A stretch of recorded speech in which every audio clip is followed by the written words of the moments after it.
Why was Canaan cursed when it was Ham who sinned? Hey everyone, I'm Brad. I'm a PhD candidate, and on this channel I explore the fascinating world of mythology as it relates to the biblical text. And this is a clip from a live event where I break down one of the most overlooked interpretations of Genesis 9, a reading grounded in a small but important Hebrew detail.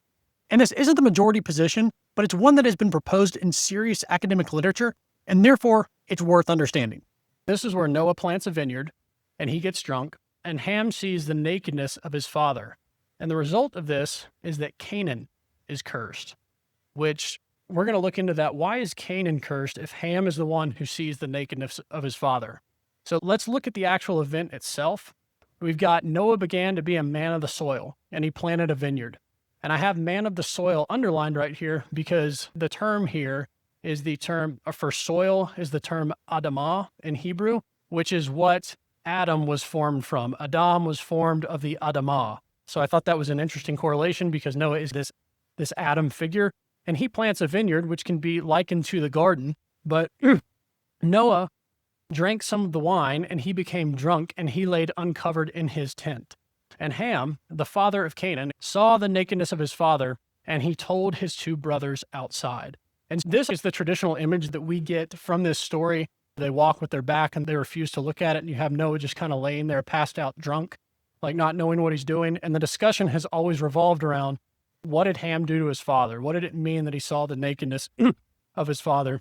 There's several views. Probably the more popular one is that Ham actually sexually violated his father in some way, shape, or form while he was drunk. So we're going to look at what the Hebrew text actually says. And you'll see this word here. It's the Hebrew word that gets translated his tent in the passage.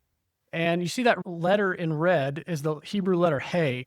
However, that's the suffix. It goes on the end of a noun that indicates that it's a third feminine singular. It literally means her tent.